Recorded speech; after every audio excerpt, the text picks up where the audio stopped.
salam sejahtera buat kita semua, salam sehat, salam semangat. Semoga kita selalu dalam keadaan sehat walafiat.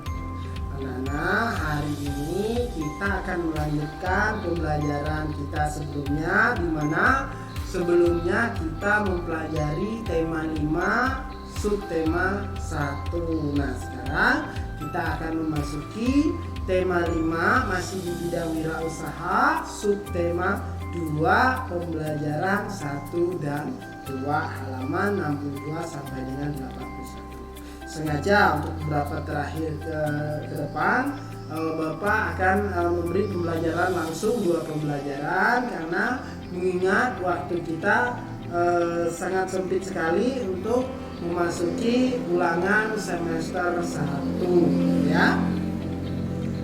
Tidak lupa Bapak mengingatkan kita masih dalam kondisi pandemi COVID-19. Oleh karena itu, jangan lupa gunakan masker ketika keluar rumah, kemudian cuci tangan menggunakan sabun minimal 20 detik, dan jangan lupa jauhi kerumunan, jaga jarak aman, manfaatkan sedikit waktu untuk berolahraga agar imun tubuh kita lebih baik. Oke, nah sebelum kita mulai, seperti biasa Bapak juga akan menyampaikan tujuan pembelajaran kita hari ini. Karena pembelajarannya ada 2 pembelajaran, maka tujuan pembelajaran pun agak banyak ini. Nah, kali ini kita lihat tujuan pembelajarannya ada 10 item.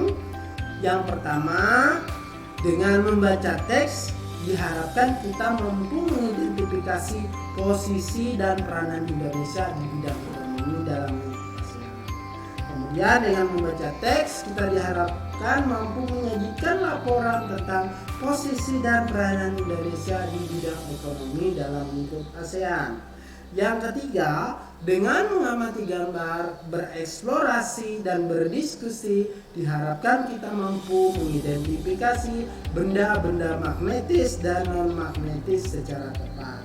Kemudian dengan mengamati gambar, bereksplorasi dan berdiskusi, kita diharapkan mampu mengklasifikasi benda-benda magnetis dan non-magnetis secara benar. Yang kelima, dengan membaca teks dan berdiskusi diharapkan kita mampu mengidentifikasi komponen dan cara mengisi teks daftar riwayat hidup secara benar. Dengan membaca teks dan berdiskusi diharapkan kita mampu membuat teks daftar riwayat hidup secara lengkap. Kemudian yang ketujuh, ini untuk pembelajaran 2. Dengan mengamati gambar dan berdiskusi, kita mampu mengidentifikasi ciri-ciri poster. Yang kedelapan, dengan mengamati gambar dan berdiskusi diharapkan kita mampu membuat rancangan poster berdasarkan ciri-ciri secara tepat. Nah, mungkin ini tidak terlalu banyak kita pelajari karena beberapa waktu yang lalu kita juga sudah mempelajari tentang poster. Namun di sini kita mempertanyakan bagaimana cara pembuatan poster yang baik, ya. Dengan berdiskusi diharapkan kita mampu mengidentifikasi berbagai contoh manfaat keberagaman wirausaha dalam kehidupan sehari-hari. Kemudian yang terakhir, dengan melakukan diskusi diharapkan kita mampu mempresentasikan contoh manfaat keberagaman wirausaha dalam kehidupan hari-hari secara terperinci. Baik, kita mulai pembelajaran kita, ya. Oke, nah ini subtema 2. Silakan dibuka buku kalian, masuk ke subtema 2 tentang usaha di sekitarku. Nah, melihat dari judul ini, kita bisa melihat di sekitar kita banyak sekali jenis usaha, ya. Pertanyaannya, usaha apa saja yang ada di sekitar kita? Bagaimana usaha tersebut bermanfaat untuk diri kita dan orang lain di sekitar kita? Nah, salah satu contohnya, karena kita berada di ruang lingkup perkampungan, salah satu usaha yang banyak dilihat itu adalah gula aren. Nah, ini manfaatnya untuk apa? Bermanfaat untuk orang banyak, misalnya untuk membuat kue. Ada juga usaha sebagai petani kelapa sawit. Kelapa sawit digunakan untuk apa? Sebagai sumber minyak konsumsi, ya, minyak goreng, ya.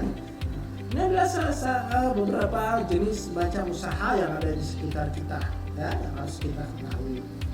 Oke, kita lanjut.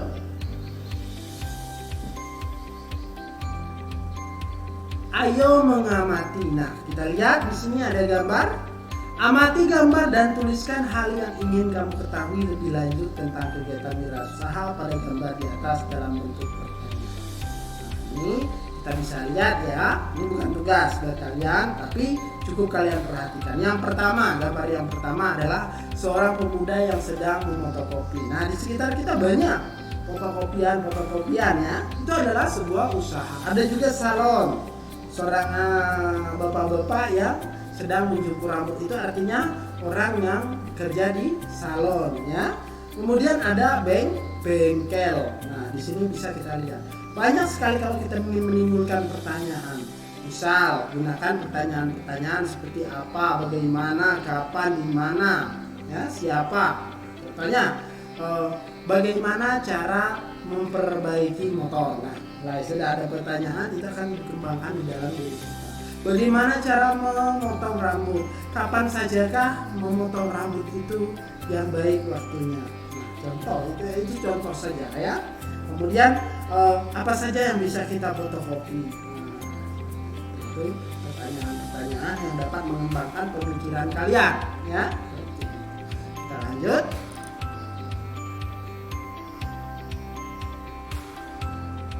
Diskusikanlah pertanyaan yang telah kamu tuliskan dengan salah seorang temanmu. Tulis kesimpulan dari hasil diskusimu. Oke, sebutlah usaha-usaha lain yang kamu temukan di lingkungan rumahmu. Apa manfaat yang kamu peroleh dari usaha-usaha itu?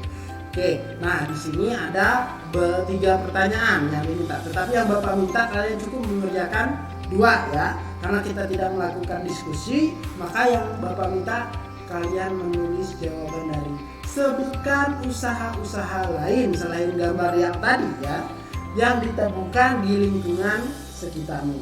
Oke, minimal 3. Coba kalian cari informasi ya. Kemudian apa saja manfaat yang diperoleh dari usaha-usaha tersebut. Oke, ada 2 pertanyaan. Ini tugas ya, tugas yang pertama buat kalian. Oke, jelas ya. Kita lanjut. Perhatikan kembali gambar usaha fotokopi, pangkas rambut, dan bengkel sebelumnya. Sumber daya dan peralatan apa saja yang digunakan dalam usaha-usaha di atas tadi? Nah, tadi itu ada 3 jenis usaha. Yang pertama fotokopi, yang kedua itu adalah salon, yang ketiga itu adalah bengkel. Dari 3 usaha tersebut ada sumber daya yang dibutuhkan di dalamnya. Apa itu? Yang paling dibutuhkan adalah sumber daya energi listrik. Kenapa? Karena contoh, mesin fotokopi tidak akan hidup tanpa adanya sumber daya energi listrik. Ya. Kemudian untuk salon, biasanya di salon untuk mencukur rambut banyak menggunakan mesin cukur, bukan gunting saja, tapi ada mesin cukur. Kemudian ada pendampingannya lampu untuk menerangi tempat mencukur. Karena mencukur itu tidak hanya di siang hari, tetapi bisa juga dilakukan pada malam hari. Bengkel banyak sekali menggunakan energi listrik ya, terutama untuk yang menggunakan mesin-mesin elektronik. Pertanyaan selanjutnya, apakah seluruh sumber daya peralatan yang digunakan hanya berasal dari dalam negeri? Nah, dapat kita lihat dari mesin fotokopi, kemudian mesin untuk salon, kemudian alat-alat bengkel ya, itu banyak yang berasal dari luar negeri, tidak hanya dari dalam negeri ya, sangat banyak. Contohnya kita bisa lihat merek-merek alat-alat elektronik kebanyakan itu berasal dari luar negeri ya. Apakah ada peralatan yang didatangkan dari negara lain? Jelaskan. Tentu saja ada. Salah satunya tadi adalah mesin fotokopi ya, itu berasal dari luar negeri. Banyak itu berasal dari luar negeri, karena di Indonesia belum ada produk yang memproduksi mesin fotokopi contohnya ya. Nah, bagaimana? Ada dari dalam negeri? Ada, contohnya di bengkel banyak kunci-kunci yang diproduksi di dalam negeri seperti itu ya. Lanjut.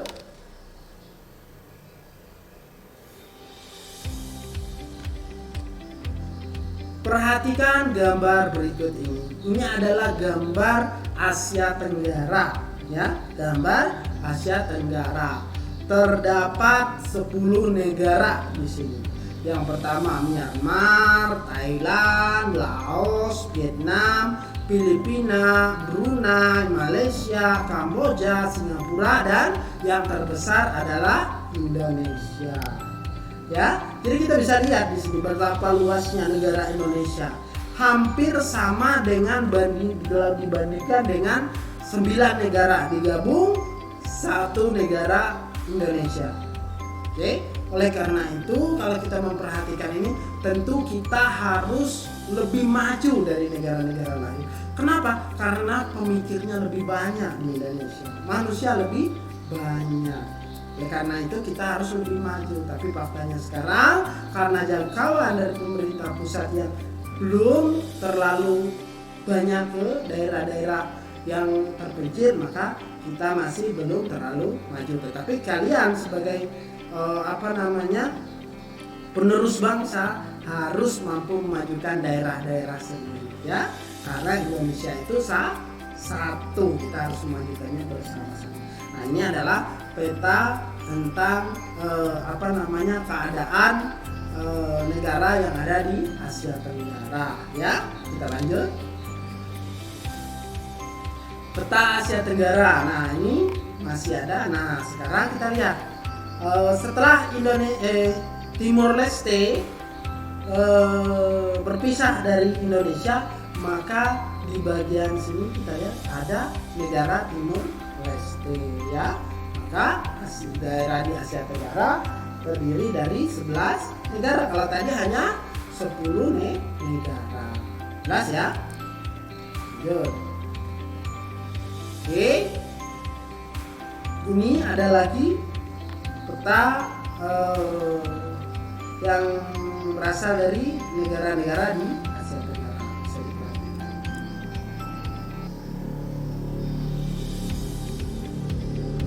Dalam menjalankan roda perekonomian, suatu negara tidak dapat berdiri sendiri, namun diperlukan kerjasama dengan negara-negara lain. Salah satu contohnya adalah kerjasama di antara negara-negara ASEAN. Mari kita ambil contoh sederhana dari usaha yang terdapat pada gambar tadi, yaitu usaha pangkas rambut. Untuk menjalankan usaha tersebut, sumber daya yang digunakan bisa berasal dari dalam negeri, misalnya sumber daya manusianya, kursi dan meja. Namun ada juga sumber daya yang berasal dari luar negeri, misalnya mesin, cukur, dan peralatan lainnya. Begitu pula dengan usaha fotokopi dan bengkel. Sebagian sumber daya ada yang berasal dari dalam negeri dan ada pula yang didatangkan dari luar negeri, seperti yang Bapak jelaskan tadi, ya, seperti mesin fotokopi dan suku cadang untuk kendaraan bermotor. Oke. Kegiatan mendatangkan atau memasukkan barang, dagangan atau komoditas dari luar negeri disebut mengimpor. Ingat, mendatangkan itu mengimpor. Sedangkan kebalikannya, menjual barang ke luar negeri itu disebut mengekspor. Mana yang lebih baik, mengimpor atau mengekspor? Maka yang lebih baik adalah mengekspor. Ingat, mengekspor. Artinya kita menjual barang kita ke luar negeri sehingga pendapatan negara kita lebih banyak. Tetapi hati-hati, jangan mengekspor itu merugikan negara sendiri, ya, seperti itu. Lanjut. Baca teks berikut dalam arti kerajinan batik dan gerabah Kasongan adalah 2 contoh wirausaha yang telah mengekspor produk ke luar negeri, khususnya ke negara-negara ASEAN. Kita perhatikan ekspor batik terus meningkat, itu yang berada dari Indonesia yang diekspor ke luar negeri. Kita lihat ini contoh gambar batik, ya. Kementerian Perindustrian menargetkan ekspor produk batik hingga tahun 2019 mencapai 1,5 miliar US dollar atau sekitar 22,07 triliun. Berdasarkan data Kementerian Perdagangan, ekspor produk batik cenderung meningkat setiap tahun.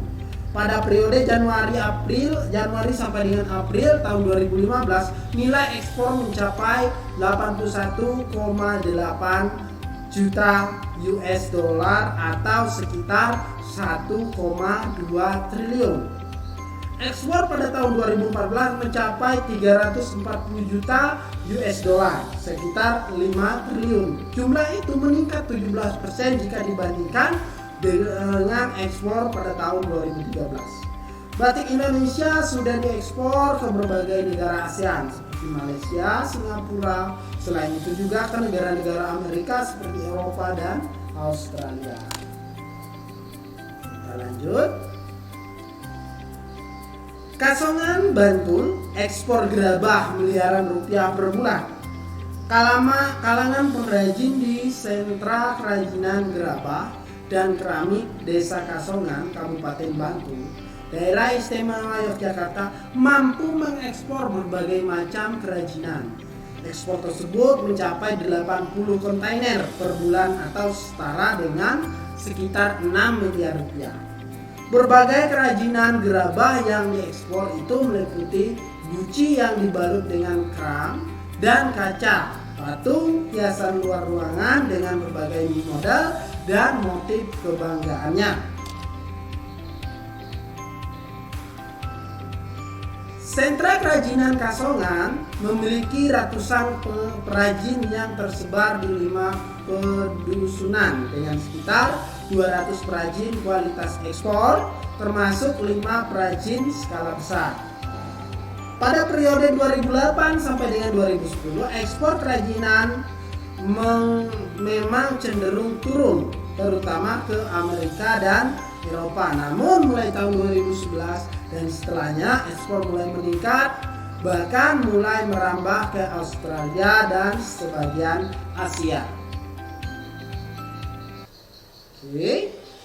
Apakah kamu mengetahui komoditas lain yang diekspor dari Indonesia ke berbagai negara di lingkup ASEAN? Apakah kamu juga mengetahui komoditas yang diimpor dari berbagai negara di lingkup ASEAN ke Indonesia? Nah, ini tugas kalian yang kedua. Carilah informasi untuk menjawab 2 pertanyaan ini. Kira-kira apa saja yang diekspor dari dalam negeri ke luar negeri? Dari negara kita ke luar negeri selain batik dan gerabah tadi. Nah, terus apa saja barang-barang yang diimpor ya ke negara kita dari luar negeri? Kalian cari informasinya minimal 4 benda ya, 4 benda yang kira-kira diekspor atau impor dari luar negeri. Oke, ini tugas kedua buat kalian. Kita lanjut.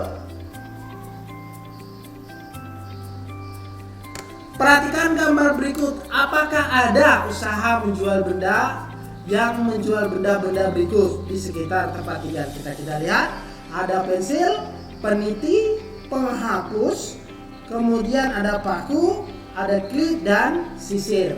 Ya, kita lihat. Tentu di sekeliling kita ada yang jual ini ya. Nah, dari sini kita lihat ada gunting, kemudian ada bola ya ini ya. Kemudian kayu, daun, gelang, dan kaca. Oke, kalian bisa lihat di buku kalian.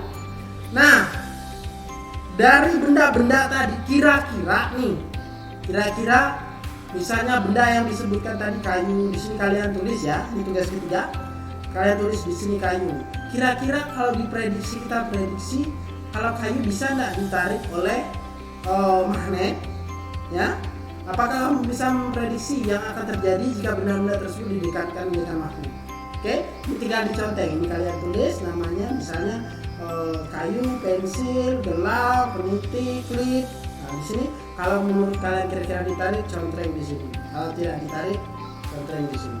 Baik, kita lanjut ya.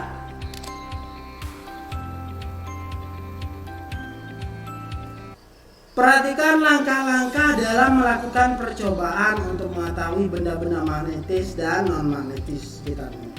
Tadi tujuan percobaannya adalah mengidentifikasi benda-benda magnetis dan non-magnetis ya. Adapun alat dan bahan tadi ada 12 ya, 12 jenis, ada magnet, pensil, peniti, karet, paku, penjepit, sisir, gunting, dan seterusnya. Langkah-langkahnya adalah yang pertama, ambillah sebuah magnet, kemudian kedekatkan masing-masing yang tersedia secara bergantian. Amati apa yang terjadi, catat hasil pengamatannya di tabel yang tadi. Ya, itu cara. Oke, kita lanjut. Tulislah laporan percobaan pada tabel berikut. Nah, ya, oke, kita lanjut. Nah, pada tabel tadi kalian bisa mengisinya ya. Nah, ini tidak usah, tabel cukup tabel tadi yang dikerjakan ya. Oke, kita lanjut.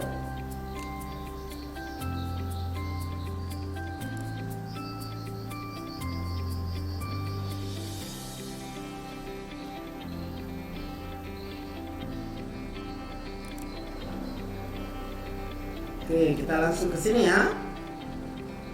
Tahukah kamu bahwa wirausaha yang sudah berkembang pesat biasanya membutuhkan karyawan yang lebih banyak?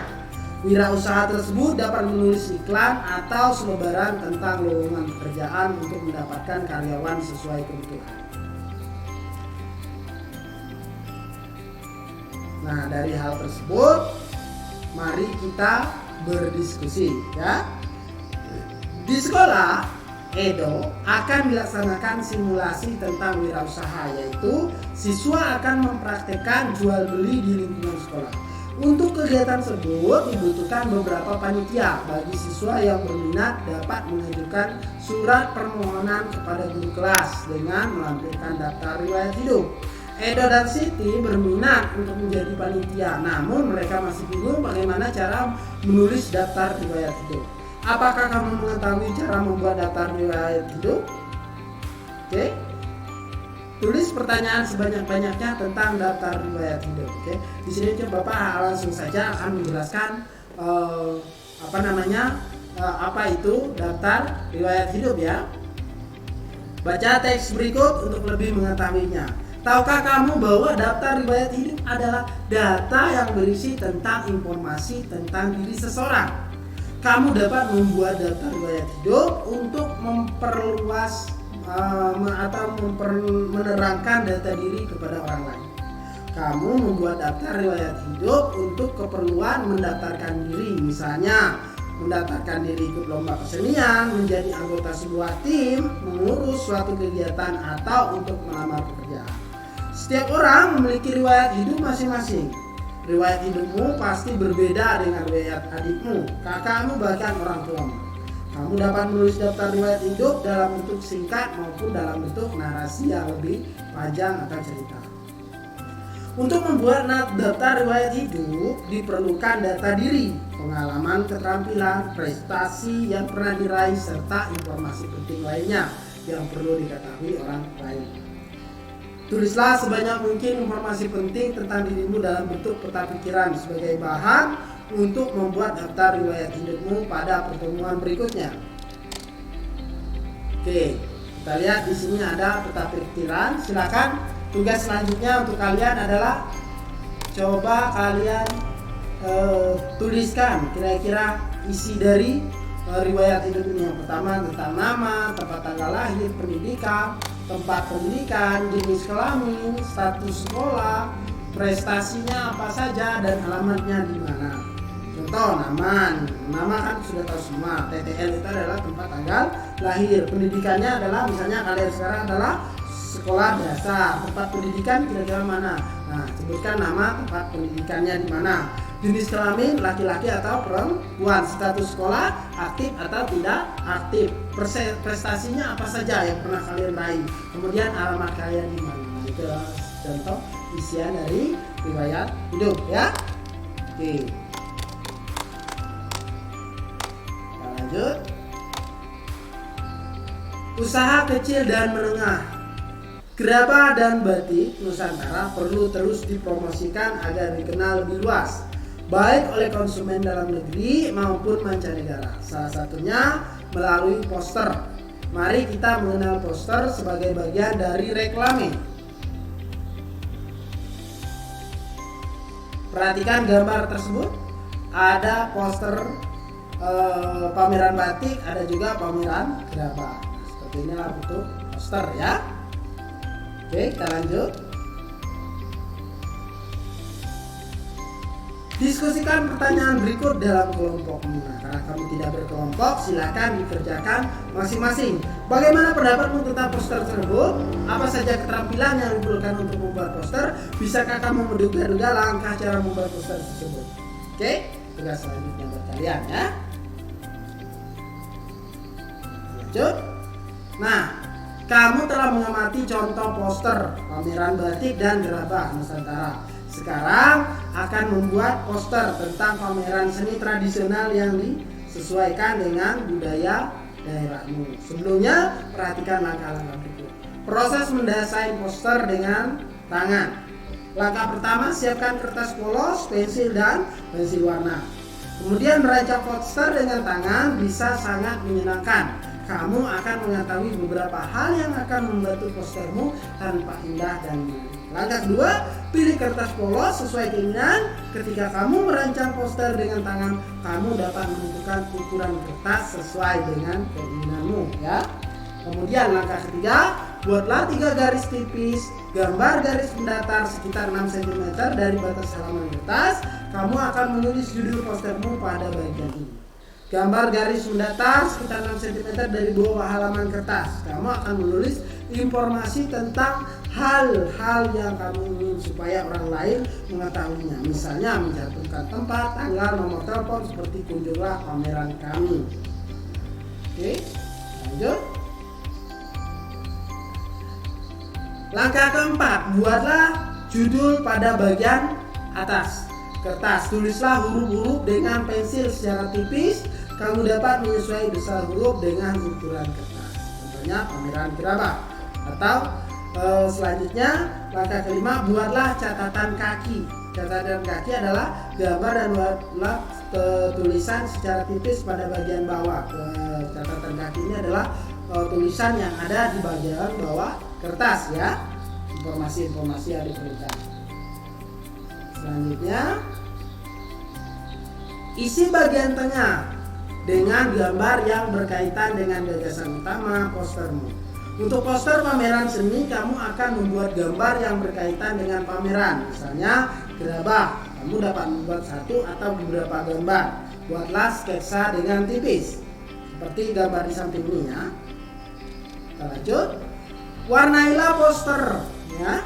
Setelah poster yang kamu rancang selesai dan kamu yakin dengan tampilannya, dengan hati-hati gambarlah huruf-huruf dengan menggunakan spidol, pensil warna atau krayon. Contoh pada gambar di samping ya. Langkah ke-8, lakukan eksperimen.